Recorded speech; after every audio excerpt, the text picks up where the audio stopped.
매력은 타고나는 게 아니라 만들어지는 것이다. 자신감을 갖고 너다운 인생을 살고 싶다. 열심히 하고 싶은데 무엇을 해야 할지 모르겠다. 노력하고 있는데 좀처럼 타인에게 인정받지 못한다. 주변에 뛰어난 사람들만 있는 것 같아서 초조하다. 나의 장점이나 강점을 몰라 발휘하지 못하고 있다. 행동할 용기가 없어서 시작도 못하고 있다. 바뀌고 싶은데 바뀌지 못하고 있다. 내 삶의 방식이나 커리어의 답답함을 느끼고 있다. 나에게는 아무것도 없다는 생각이 든다. 일과 사생활, 모든 것에 지쳐 있다. 주변 사람들이 나를 응원하도록 해 큰 목표를 달성하고 싶다. 다른 사람들이 자신감과 매력을 발휘할 수 있도록 도와주고 싶다. 이런 생각을 하고 있는 사람은 아주 작은 계기만 있다면 지금보다 훨씬 매력적인 사람이 될 수 있습니다. 사람은 누구나 컴플렉스를 가지고 있습니다. 그리고 대부분의 사람들이 컴플렉스를 약점이라고 생각하죠. 그러나 그 약점이야말로 당신을 강하게 만들 필수 항목입니다. 즉, 당신의 강점이 되는 것이죠. 자신의 컴플렉스가 무엇인지 아는 사람은 자신의 약점을 제대로 알고 있는 사람입니다. 남이 나를 어떻게 보는지, 내가 남에게 어떻게 보이고 싶은지를 이미 이해하고 있다는 뜻이죠. 업계의 분위기에 맞는 패션을 이해하고 있다. 회사의 분위기에 맞는 패션을 이해하고 있다. 직무의 분위기에 맞는 패션을 이해하고 있다. 웃는 모습에 신경 쓰고 있다. 때로는 웃지 않는 용기도 갖고 있다. 직장에서 불쾌함이나 위압감을 주는 무의식적인 몸짓을 하지 않는지 늘 점검하고 있다. 적절한 아이 컨택트를 할 수 있다. 좋은 자세를 유지하고 있다. 불필요하게 사과하지 않는다. 상대의 시점과 입장에서 일을 생각하려고 한다. 자신이 옳다고만 주장하지 않으려고 노력한다. 어휘를 늘리려는 노력을 하고 있다. 눈앞에 있는 사람에게 온전히 집중한다. 내 몸과 마음에 가장 신경을 쓰고 있다. 지나치게 자신을 희생하지 않는다. 식사, 휴식, 운동을 중요시한다. 내가 하고 싶은 일을 찾았다. 작은 일이라도 좋으니 행동하고 싶다. 내가 좋아하는 것, 하고 싶은 일을 주변에 알리고 있다. 내 강점이 무엇인지 알고 있다. 주변의 가치관에 휘둘리지 않는다. 여성들 중에는 너무나 친절하고 우수한 사람이 많습니다. 그러나 자신감이 없고 스스로를 낮게 평가하기 때문에 제대로 실력 발휘를 못하는 경우가 많죠. 자기 생각을 타인에게 좀 더 능숙하게 어필한다면 더 많은 기회를 잡을 수 있지 않을까요? 저는 진심으로 그렇게 믿고 있습니다. 실수했을 때는 사실만 지적한다. 참고로 제가 만난 매력적인 사람들은 조금 기분 나쁠 정도로 직설적이고 솔직하게 말하는 사람을 중요하게 생각했습니다. 그런 사람은 당신의 매력을 알아차리고 끌어내고 키워주는 강력한 조력자가 됩니다. 직책이 위로 올라갈수록 그런 친구는 소중합니다. 실력 있다고 평가받은 경영자일수록 듣기 싫은 말을 해줄 수 있는 사람을 가까이에 둡니다. 웃지 않는 용기를 가져라. 멋진 미소는 그 사람의 매력을 형성하는 한 가지 요소입니다. 그러나 늘 미소를 지어야 하는 것은 아니며 사실 그럴 수도 없습니다.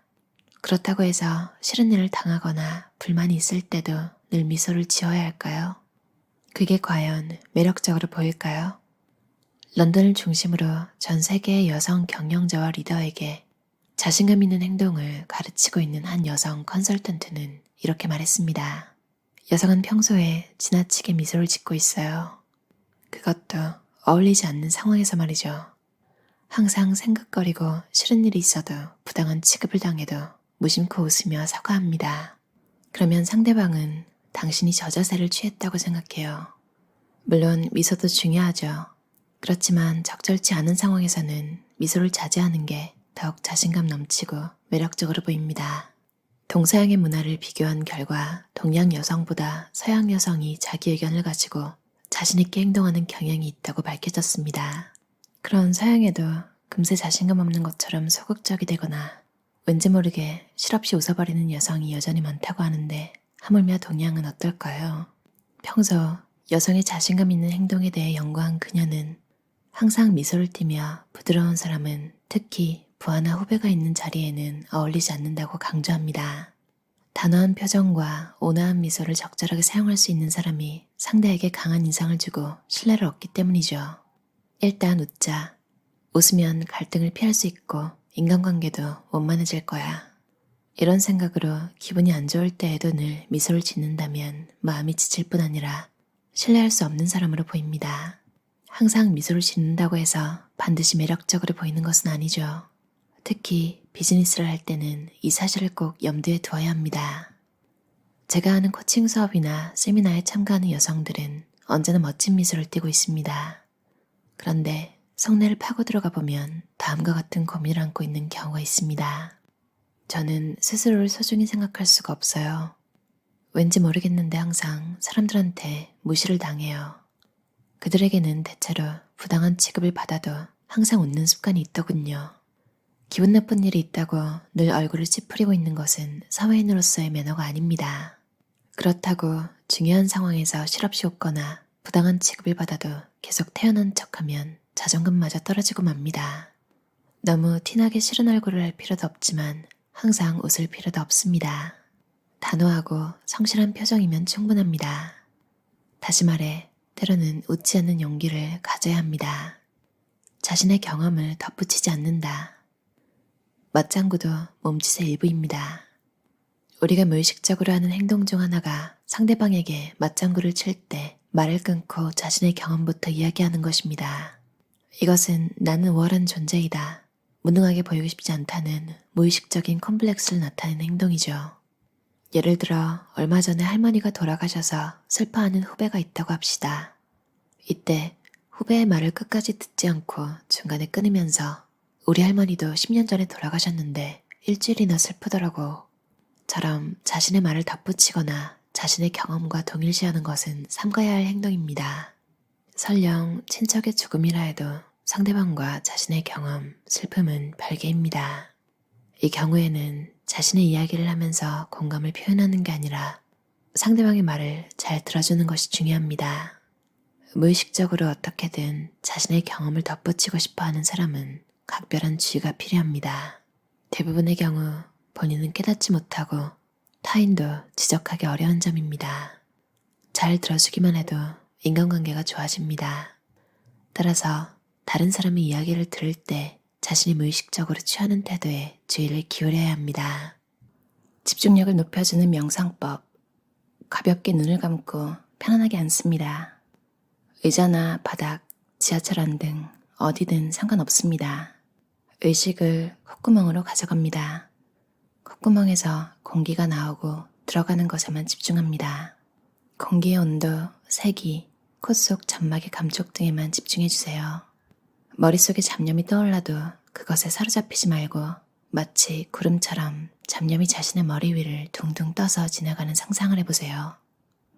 절대 스스로 구름 속으로 들어가 마음을 흩뜨리지 마세요. 가만히 있을 때가 아니라 움직이고 있을 때도 몸의 감각에 집중해보세요. 예를 들면 걸을 때 발바닥의 감각, 얼굴에 닿는 바람, 책장을 넘길 때 손가락의 감촉 등입니다. 단지 이것뿐입니다. 이 명상법은 우리 마음에서 온종일 소용돌이 치고 있는 다양한 생각, 감정, 기억에 사로잡히지 않도록 하고 지금 이 순간에 의식을 집중하는 훈련입니다. 집중하자, 잡념을 버리자고 머릿속으로 생각해도 막상 그렇게 되지 않습니다. 머리로 생각하는 게 아니라 몸의 감각에 집중하면 그 감각을 익힐 수 있습니다. 실제로 제가 참가했던 위파사나 명상 훈련에서는 식사와 목욕, 수면 이외의 시간은 모두 명상을 했습니다. 외부로부터의 자극이 거의 없는 상황에서도 제 마음이 얼마나 불안하고 과거와 미래에 대한 일로 가득 차 있는지를 깨달았습니다. 그 후 이 명상법을 연습하고 나서부터는 중요한 때의 잡념을 버리고 눈앞의 사람에게 집중할 수 있게 되었습니다. 이렇게 명상은 마음을 수련하는 것으로 집중력을 높이는 데 가장 효과적인 방법입니다. 명상을 하면 과거도 미래도 아닌 지금 이 순간에 온전히 집중하며 살 수 있죠. 최근에는 명상이 가져오는 다양한 효과가 주목받고 있습니다. 구글과 나이키, 인텔과 같은 미국 기업에서도 직원 연수를 할 때 명상을 도입하고 있습니다. 집중력이 있는 사람은 주변 사람을 끌어당기는 힘을 갖고 있습니다. 아우라가 있는 매력적인 사람은 자신의 인생을 개척할 뿐 아니라 타인에게도 롤모델이 되어줍니다. 지금 있는 장소에서 위화감을 느낀다, 의욕이 안 생긴다, 왠지 마음이 무거운 나날을 보내고 있다. 혹시 이런 생각이 들진 않나요? 그런 생각에서 벗어나기 위해서 집중력을 높이는 것이 돌파구가 될 수 있습니다. 이케하라 마사코 저자의 매력은 습관이다 라는 책이었는데요. 매력이라는 게 외적인 게 될 수도 있겠지만 사실 굉장히 많은 부분에서 호감도를 일컫는 말이 되기도 하잖아요. 정말 작은 좀 보기 싫은 습관 이런 것 때문에 그 사람을 다시 만나기 싫어지기도 하고 또 그런 것 때문에 그 사람과 같이 일을 하고 싶지 않다. 누가 나를 그렇게 보면 나와 일을 하고 싶지 않게 되면 이게 내 인생에 약간 불리하게 되는 거잖아요. 그런 측면에서도 불리하겠지만 많은 사람이 싫어하는 습관이라거나 모두가 싫어하는 행동 이런 건 고칠 수 있으면 고치는 게 내 인생에 많은 도움이 되겠죠. 또 그런 걸 떠나서 남들은 편한데 내 인생을 힘들게 하는 습관. 저도 이 책 읽으면서 너무 좀 약간 슬펐거든요. 어렸을 때 사진을 보면 웃는 얼굴이 거의 없을 정도로 별로 안 웃는 사람이었는데 어느 순간에 좀 웃으라고 지적을 많이 받으면서 점점 그냥 되게 실없는 웃음을 짓는 사람이 되었더라고요. 이게 깨닫고 나서도 상당히 고치기가 힘들었고 지금도 좀 새로운 사람들을 만나면 그 사람들이 불편하지 않게 하기 위해서 좀 차라리 웃는 게 낫잖아요. 무표정한 것보다는. 그래서 서로 잘 모르는 사이에 그렇게 되면 자연스럽게 같이 웃어주는 사람이 최고겠죠. 근데 많은 부분에는 저를 그 사람들이 아래로 보더라고요. 이 사람 뭔가 나한테 지금 얻을 게 있고 내가 높은 위치이기 때문에 이 사람이 지금 눈치를 보고 있는 거다. 그래서 웃고 있고 작은 일에도 사과를 한다. 이렇게 여기고 그냥 아무 근거도 없이 일단 그 사람이 스스로를 더 높게 생각하더라고요. 이 책에서도 불필요하게 사과하지 않는다. 이게 중요하다고 하잖아요. 중요한 포인트는 불필요하게겠죠. 사과는 당연히 해야 되는 거죠. 잘못했으면. 근데 불필요한 정도? 이게 회사나 그룹 분위기에 따라서 다르겠지만 친구 그룹도 다 다르잖아요. 야 3시에 만나자 하면 다 4시에 나오는 그래서 아무 문제가 없는 그룹이 있기도 하고 3시에 만나자고 했을 때 2시 반까지 안 나오면 이게 왜 이렇게 늦어? 라고 생각하는 그룹이 있을 수도 있으니까 내가 속한 공동체의 분위기를 잘 읽는 것도 중요한 것 같아요. 넷플릭스에 파트너 트랙이라는 시리즈가 있는데 잉그리드 윤이라는 한국계 미국인으로 보이는 변호사가 주인공인데 오프닝 장면에서 이렇게 친구랑 전화를 하면서 들어가요. 친구가 어디냐고 하자마자 잉그리드 윤이 미안해 라고 바로 사과를 하는 거죠. 지금 다 왔다고. 그래서 이 사람이 지각을 했나? 이런 생각을 했는데 그게 아니라 살짝 지각을 했을 수도 있지만 그냥 분위기상을 보면 친구가 딱 뭐라고 해요. 약간 이런 느낌으로 또 사과한다. 또 최고의 엘리트임에도 좀 여성들이 그런 게 있는 것 같아요. 그러니까 사과하고 양보하고 이렇게 좀 배우면서 자랐잖아요. 반면에 좀 남자 직원들 다 그런 건 아니지만 여러분도 느껴보셨을 거예요. 되게 작은 일에 별로 사과를 안 하고 공이 돌아가지 않는 일에 좀 가담을 안 하더라고요. 그러니까 단체로 뭔가를 치워야 하거나 그럴 때 상사가 잘 모르는 상황이라거나 성과에 반영이 되지 않는 일에는 참여를 안 하는 거예요. 다시 말하지만 다 그런 건 아니죠. 당연히 여성도 항상 사과하는 그런 사람만 있는 게 아니니까. 근데 전반적으로 좀 분위기가 사회적으로 좀 그렇게 강요받고 자란 게 있어서 참 사는 게 생각대로 되지가 않더라고요. 여러분들 물건을 사러 가거나 할 때 캐시어분들이 힘들 것 같으니까 친절하게 하려고 웃으면서 밝고 여러분이 더 막 친절하게 할 때 있잖아요. 대부분은 같이 친절하게 기분 좋아져서 받아주시지만 어떤 캐시어는 고객이 친절해 보이면 이제 본인이 위로 올라가는 그런 자세로 대하는 사람도 있더라고요. 이 사람은 컴플레인을 할 것 같지 않으니까. 저도 참 어떻게 해야 될지 몰라서 되게 고민을 많이 했는데 왜냐면 친절하라고 자꾸 이렇게 뭔가 누가 쫓아와서 막 욕하는 건 아니지만 그렇게 배워왔기 때문에 근데 그냥 적당히 내가 편한 만큼만 하면 되는 것 같다는 생각을 했어요. 물건을 사러 갔을 때 캐시어가 나한테 친절을 돌려주지 않아도 괜찮을 정도의 친절한 말투? 무례하지 않을 정도. 대신 상대방이 친절하게 다가오면 나도 친절하게 돌려주는. 불필요하게 사과하지 않고 불필요하게 웃지 않는 것. 담백한 사람이 되고 싶다. 이런 생각을 자주 하는데 좀 여러 가지로 고치고 싶은 버릇 같은 거 그런 걸 다시 한번 짚어주는 책이었어서 도움이 되었어요. 미소는 좋은 것이지만 늘 미소를 지어야 하는 것은 아니며 사실 그럴 수도 없습니다. 누가 여러분한테 막말하거나 막 굉장히 불쾌한 농담을 하면서 웃을 때 따라 웃지 않는 거 굉장히 중요한 것 같아요. 매력은 습관이다. 참 제목도 책 읽고 나면 참 좋다 이런 생각이 들어요. 다 연습을 해야 되는 거잖아요. 뭘 막 더해서 막 매력을 키우자 이럴 필요까지도 없고 지금 있는 불필요한 습관 이런 것만 버리는 걸 연습해도 참 조금 더 편한 삶이 될 수 있을 것 같아요. 불필요한 습관도 미니멀하게 만드는 거죠. 여러분이 행복한 삶 사셨으면 좋겠어요. 들어주셔서 감사합니다.